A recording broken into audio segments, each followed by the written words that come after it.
Hello, y'all. It's now 9:29 a.m.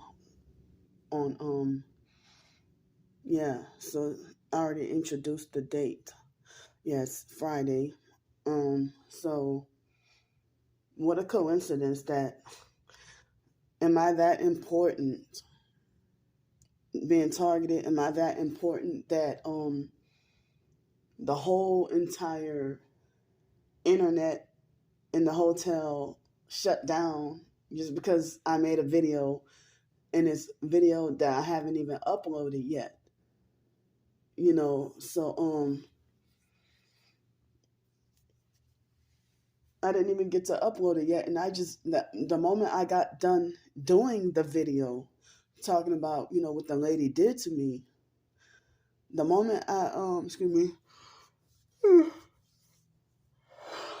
the moment I talked about what she did to me, I didn't even upload it yet. But I was in the middle of uploading one of my other videos, and so the moment I the moment I got done doing that video, that's when all of a sudden the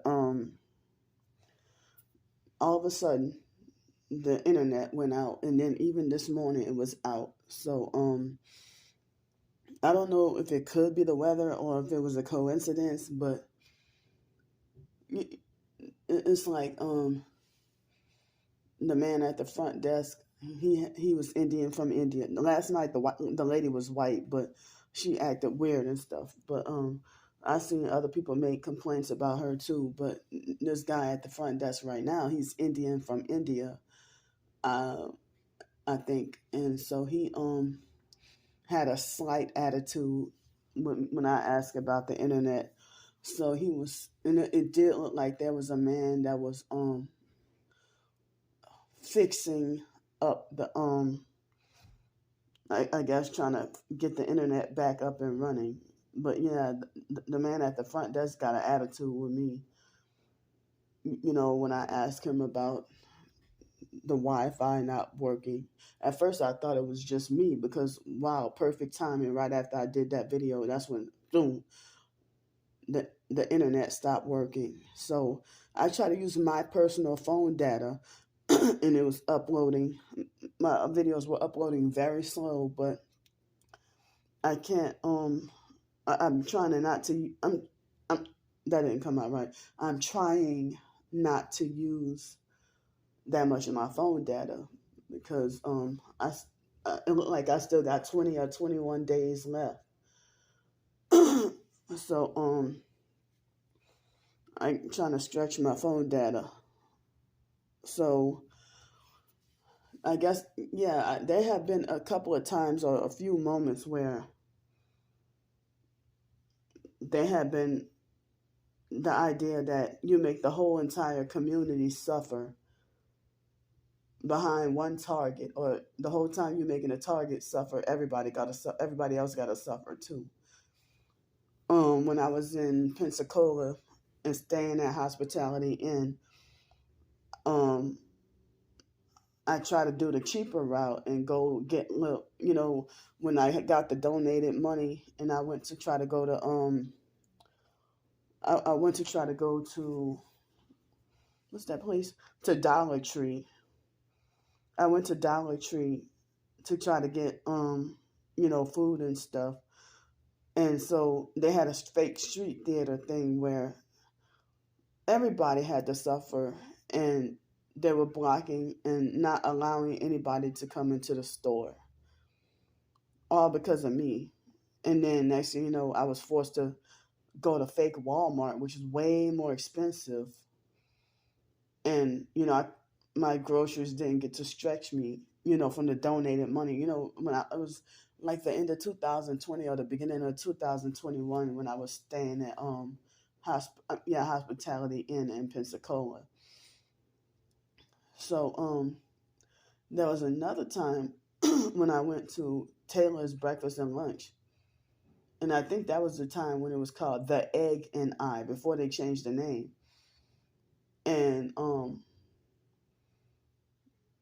I went there to try to go eat.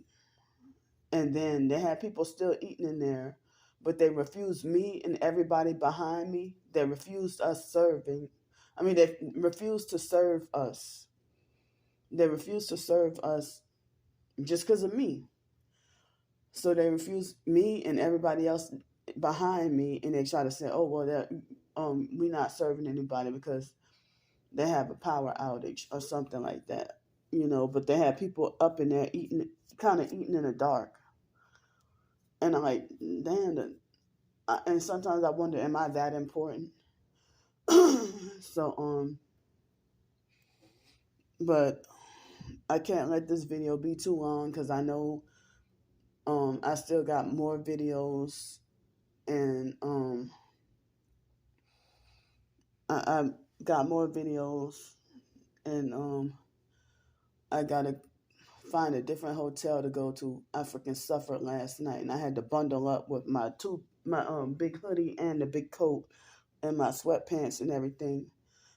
And my legs are swollen again from the sleep deprivation. I'm surprised that I was able to sleep from at least 2 or 3 o'clock in the morning all the way until 9, but I kept on having to wake up and use the bathroom.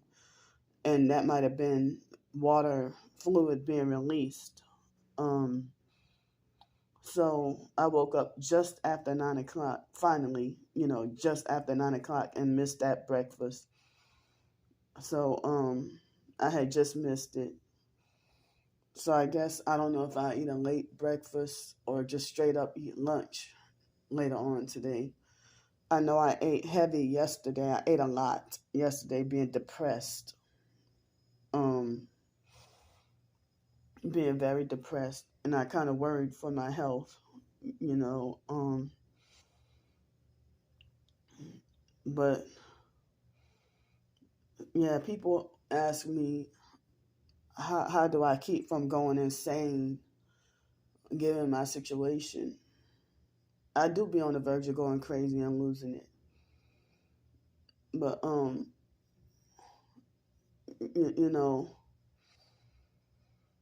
I do.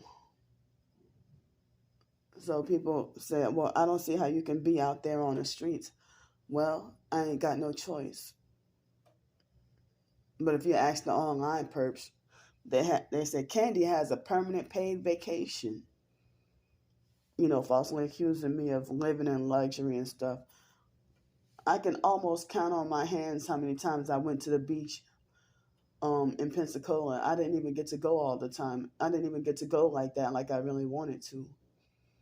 I spent way more time going to the beach in Los Angeles than in Pensacola. I don't know, it wasn't really that convenient for me to get to go in Pensacola. Los Angeles is more convenient.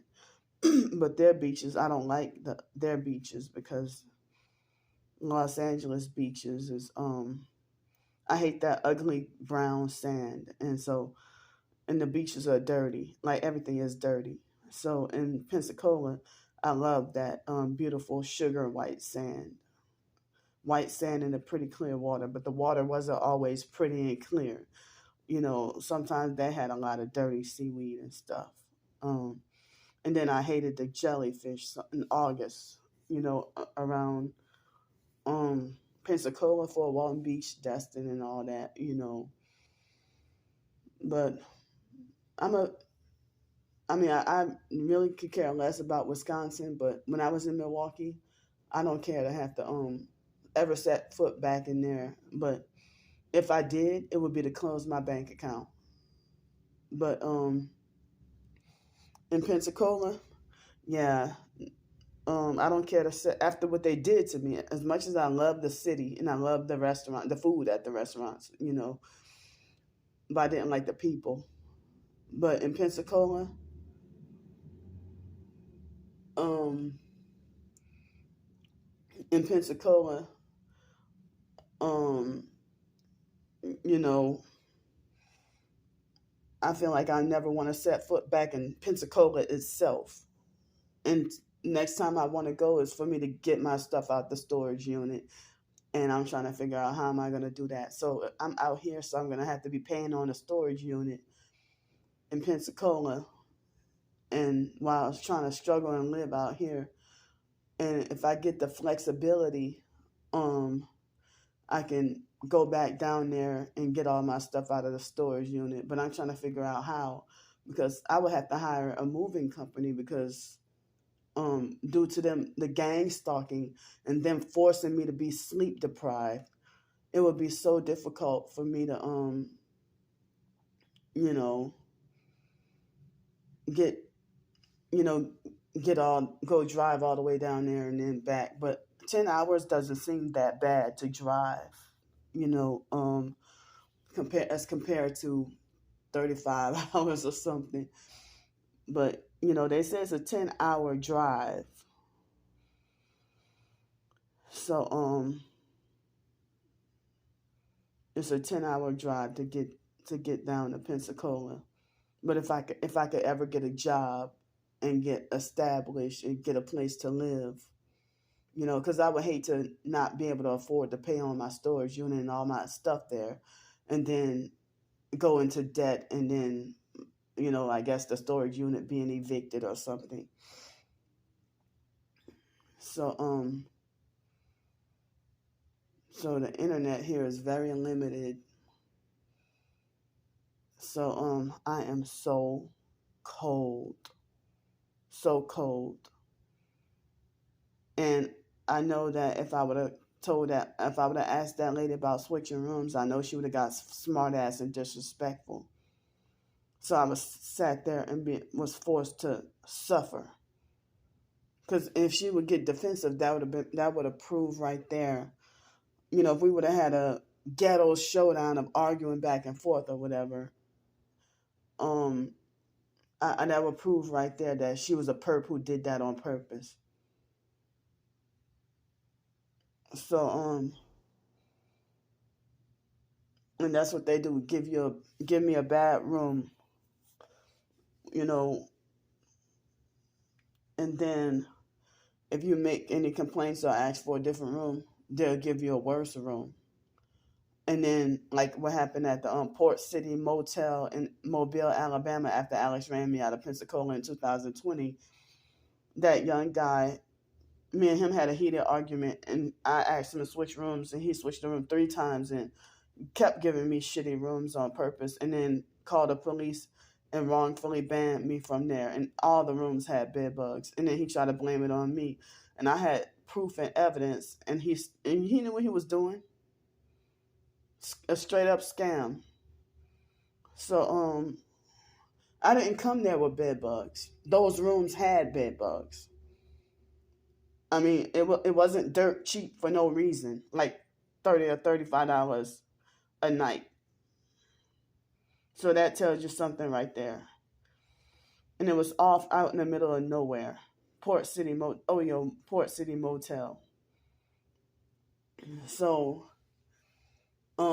at the Red Roof Inn, one of those locations in Pensacola, they had that young guy that kept on giving me bad rooms, and every time I asked him, he kept, gave me a worse room. When he gave me a room where the air conditioner was missing, and so anybody could have crawled through my room and done me any crime. I didn't feel safe, or they would deliberately put me in a room where the locks don't work and make me feel unsafe. So that's, deliberate perp activity. So, I mean, I felt bad to be forced to suck it up, and people online were telling me, hell no, I would have asked for a different room, or they said, oh, I would have asked for my money back, or I would have gone to corporate. In past bad situations with restaurants, hotels, or any other business, they make sure you being targeted, they make sure you don't get any closure or justice. That you can't fight, and then you got to be forced to just suck it up and take it as a loss. But I'm reporting to my YouTube supportive subscribers, not you perps. That ain't y'all business. I have y'all blocked for a reason. So I'm talking about supportive subscribers, is who I'm talking to. So I'm gonna go for now. I'm praying and hoping that at least some job opportunity would come today, because it seemed like they got my hopes up and juiced my head up to think, ooh, we'll get steel toe boots for you, and we'll get you an overnight job that's $16 an hour. And you know, if they and they swore up and down that I would hear back from them in a couple of days. So far it's Friday now. It's been 4 days and I heard nothing from anybody. So my information is in the description box of whatever y'all can donate, because it's so cold I don't have nowhere to go and I need continuous help.